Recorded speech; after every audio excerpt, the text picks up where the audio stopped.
we have here is an Annabelle Hydrangea, very popular in our part of the country. They grow easily, they bloom profusely, they bloom on the current season's growth. So late October, early November is a good time to go ahead and cut them down, and that way you won't have all the dead flower heads remaining there through the winter, which may be an attraction to you or they may not.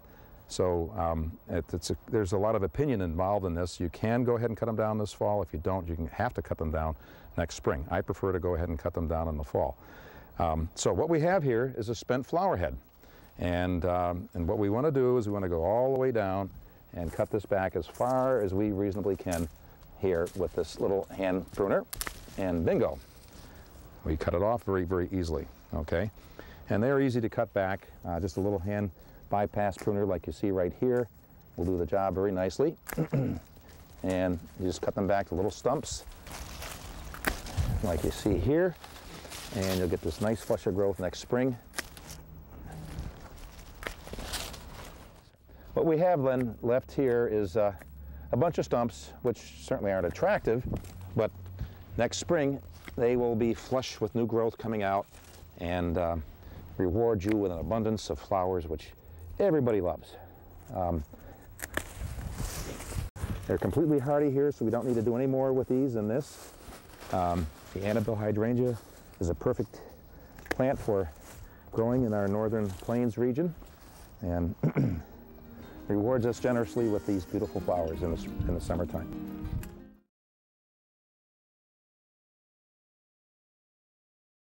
Hello, my name is Todd Wyman. I work for the Cass County Extension Office with NDSU. Today I'm going to talk about Canna Generalis. Canna Generalis, otherwise known as Canna, is a perennial plant that is Zone 9. We are Zone 4 here in Fargo, North Dakota, and Canna Generalis will not survive the winter. After the first light frost, this is what you'll get. The plant will become a nice brown, kind of a mushy look to it, and it's time to dig it. We're going to dig this plant and look at the root system and talk about storage this time of year in the fall. When you're digging the bulbs, you want to make sure that you don't damage the roots, and you'll know because you'll slice them right off. But we'll dig it up and we'll take a look at it. If it is bad, it'll have a mushy appearance to it, and if not, it'll have a light pink, whitish appearance to the root system.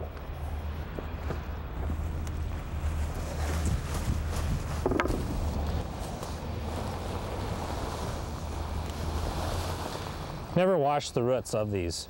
If you're going to store them, just brush the dirt off gently the best you can, but don't wash them. It doesn't help at all with the storage. These roots look very good. As you can see, they have different plants ready to go for next year. The dead plants parts we won't use anymore, and we want to cut them off about 6 to 8 inches, and I'll show you that in a minute, for storage in peat moss at about 40 to 45 degrees. These are looking very nice yet. Here, this one's a little bit mushy, but this one's doing pretty good yet. And we'll store them in the peat moss over winter in about 40 to 45 degrees in a cool, dark place. You want to check these once a month because you don't want them to dry out. And if the peat moss is dry, you want to add a little bit of water to keep the plant going. You can cut the stalk of the plant with several utensils, but I prefer to use a shovel since I've got one here already, and just a swift cut with a sharp shovel should make it nice, and about 6 to 8 inches.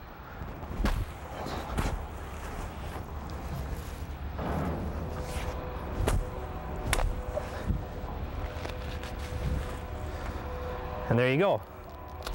Once you've got it in this stage, take the bulbs and place them in some peat. Gently cover the plant like this, add a little water, and this plant should be ready until next spring.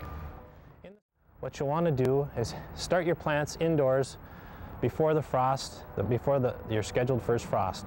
Plant them in peat or some sand or some perlite. A light soilless medium will work fine, and get them going before the first frost. As soon as the danger of the first frost is done, dig a hole for each root bulb. Try to get 3 or so eyes. Here's just 2 bulbs with the eyes on there. Here's 2 bulbs, but if you can get 3, that would be great. And them individually in each hole, about 4 to 6 inches deep at the very least. Water them good, and they should have you a beautiful plant.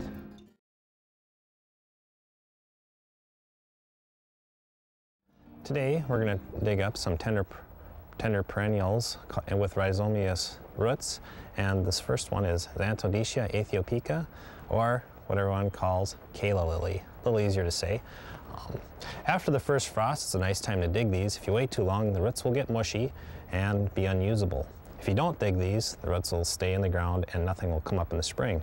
And I'll dig these up, and then I'll show you how to store them and talk to you about what storage requirements are needed for these. They have a nice rhizomatous root system. A rhizome, as you all know, is actually a stem. And you look here, these are looking pretty nice. You want to gently brush the dirt off of them. Don't wash them, they don't store well. They'll actually start to rot. What I do with these is I gently tear this off, brush the dirt off the best I can, and then I'll place them into some peat moss for storage. What you want to do is check these monthly, and if they are drying out, add a little water. You don't want to be sopping wet. Store them at about 45 to 50 degrees in a well-ventilated dark area. A little peat moss here, and I'll add some water to this later, and you're good. For next year when you plant these, plant them in a partial sun to full sun area with good drainage, fertile soil, and water. They're also a plant that you can plant by ponds. They don't mind boggy areas. They're a nice looking plant for Calla lilies.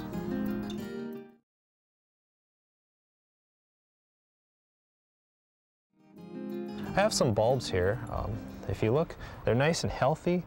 There's no disease or damage to them, and the scale or the outer tunic is intact. This is what you want to look for. For orientating and planting, you want to plant them this way up. Well, let's get to it. I'm going to dig a hole here now, and I'll have it between 4 to 6 inches deep for the tulips. I worked the soil up earlier this week, and it's nice rich soil with good drainage. The tulips should do fine here. Whenever you plant tulips, you like to plant in odd numbers. It'll give your mind and your eye a little better perspective of the beauty of them when you plant in odd numbers. Place them so that the basal plate, which is the bottom, is actually on the bottom. The little pointy end is up. Space them out.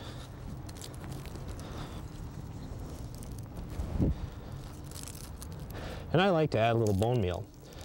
The soil, depending on where you're at, for example here, should have plenty of bone meal with it, but it doesn't hurt to add a little more just in case you're low for some reason.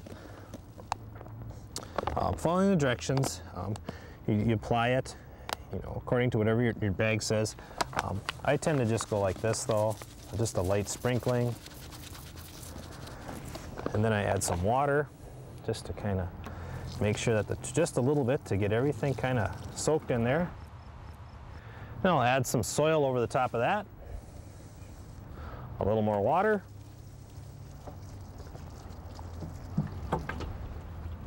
Some more soil.